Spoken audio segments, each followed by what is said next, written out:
Good morning, everyone. Pastor Corey Rowland here with Yorksville First, Midvale, and Newport Global Methodist Church, bringing you a devotional today out of the book of Exodus with Exodus chapter 4. And yes, I know it has been a long time since I've done devotionals. I promise I'm going to try to get better at them, and I'm going to start doing it every morning again, starting with this one in Exodus chapter 4 today. And we have where Moses is getting ready to confront God is getting ready to confront Moses and telling him to go to the people of Israel. Moses is one full of excuses. Verse 1, and Moses answered and said, "But behold, they will not believe me, nor hearken unto my voice, for they will say, the Lord has not appeared to thee." And then God gives him signs and reasons that God will be with him. And then Moses has another thought. Moses has another excuse. And in verse 10, and Moses said unto the Lord, "O my God, I am not eloquent, neither hereafter, nor since thou hast spoken unto thy servant, but I am slow of speak and slow of tongue." And God says again, tells Moses that's not a good excuse. He says, "And the Lord said unto him, who hath made man's mouth, and who maketh the dumb, or the deaf, or the seeing, or the blind? Have not I the Lord?"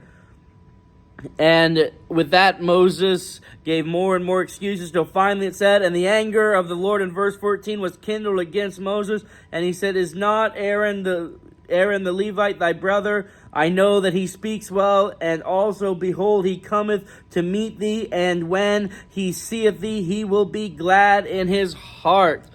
Basically, chapter 4 of Exodus can be summed up where Moses gives excuses and God gives rebuttals. God called Moses to speak to the people of Israel. Moses had excuses for why he didn't want to do that. Moses had excuses for why he wasn't willing. But there is no good excuse not to follow God's plan for you.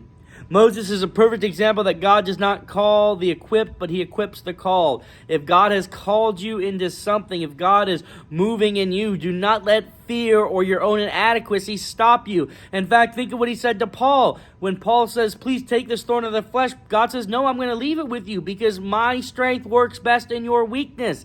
When you are weak, then I can be strong. So it is actually a powerful thing. It is a very powerful spiritual thing. If you are weak, that allows God to work even more, because then you need to depend on God. So, church, no more excuses.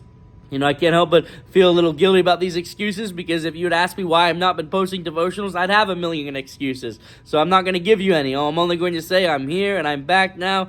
And my message for today is what God has called you into, God will equip you for. I am a perfect example of that. I never thought I would be a pastor at the age of 22. I never would have thought I was ready. And here I am at the age of 25. And the Lord has equipped, the Lord has given all that is needed. And we have been blessed because of it. Amen.